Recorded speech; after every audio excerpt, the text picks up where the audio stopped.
Pawel from Business Class PT. Today I want to show you training for the L sit. What is L sit? L shape of the body, lift the leg, and we hop. This is the L sit. It's quite hard exercise, so let's get exercises that will get you through it. So we will start from the boat pose. Boat pose, we know it from yoga. Your back is straight, your abs is tight, so we're not crunching the spine. You lift your legs so your shins are parallel, and you hold it for 5 breaths, not 5 seconds, 5 breaths. If it's too easy, extend your legs. This is harder option. This is easier option. 5 breaths, relax, round your spine in between. Important thing, your back is straight. See, we're not rounding the spine. This is strong and this is strong. We hold it for 5 breaths. So we got 3 sets of 5 breaths. Moving on, leg over by the wall. This exercise is best done when your back is by the wall. You put something, water bottle, under your leg, and you lift your leg 1, and in, out, and in. 1 out, in. This is your 1 rep. So you do 5 on each side. Change, you do 5 on each side. 3 sets, 5 on each side. Next exercise, I call it crow knee tuck. It's a little bit similar to crow yoga pose. Your arms are in between behind your knees, and you want to lift your knees towards your chest, lifting your body on your toes.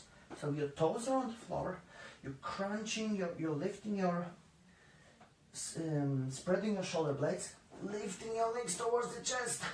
Hold it for 5 seconds, and down. If you want a harder option, try to lift 1 leg. So, lift the leg up, and down. Be sure your arms really pushing the floor, so your shoulders will be rounded.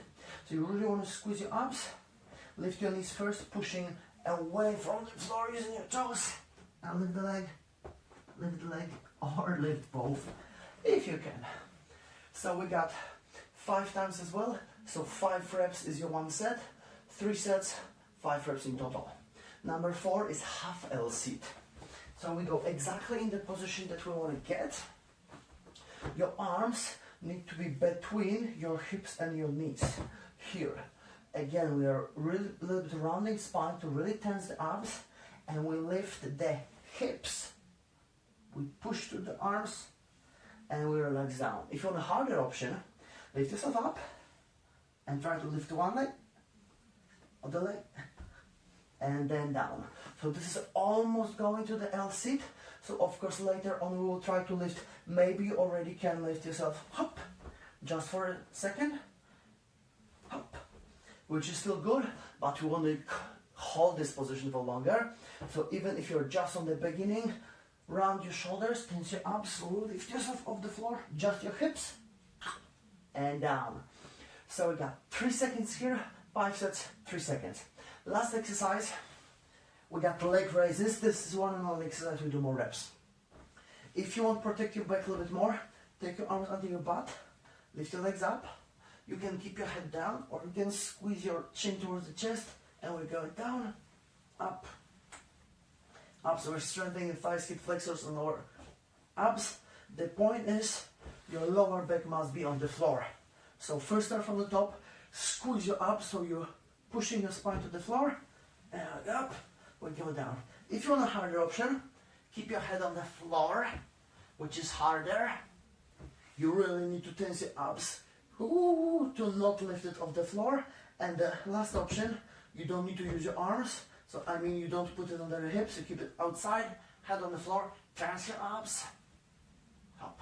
And your focus is to not lift your spine from the floor. As you can see, my back is on the floor. And this one, you do 3 sets of 10, 15, or even 20 reps. So this is your finisher endurance in the end. So I would recommend you to do this training at least every second day. Feel free to do it even every day. When it comes to the strengthening the core muscles are recovering really fast. They got really great blood flow. So even if you will train every day, 5 times a week, This is amazing. It's not too much. If you want to have your core stronger and you want to achieve your goal faster, you can do it every day. Give it a go, see how long it takes. It shouldn't take more than 15 maybe minutes, maybe 20 max.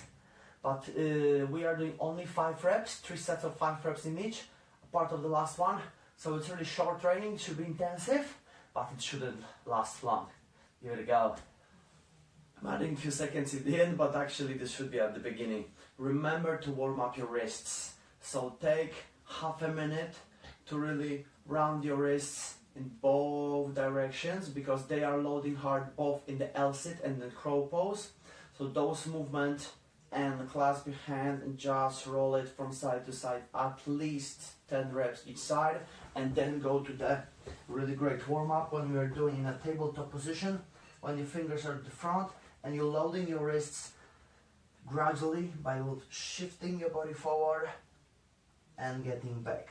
So you're loading your arms a little bit. Be sure you're not collapsing in the chest, your body is lifted up, core is strong, moving a little bit front and back. Take your arms a little bit out, do the same, open them to the side, move them from side to side, do a little bit of circles, play around a little bit with the position of your wrists, because they will be working hard during the training and in your LC training. And in the end, open up your hip flexors. So square your hips. If your right leg is in the front, you're pushing left hip front, right back, and you're slowly opening up the hips. Be sure you're not arching your spine. If you want more opening, add extension, or even reach to the other side. We've got the great ITB stretch plus stretching hip flexors. These are the muscles that are lifting your leg guys up together with your core muscles. So it's not only abs, but your hip flexors are working hard. So be sure you're stretching your thighs and hips in the end.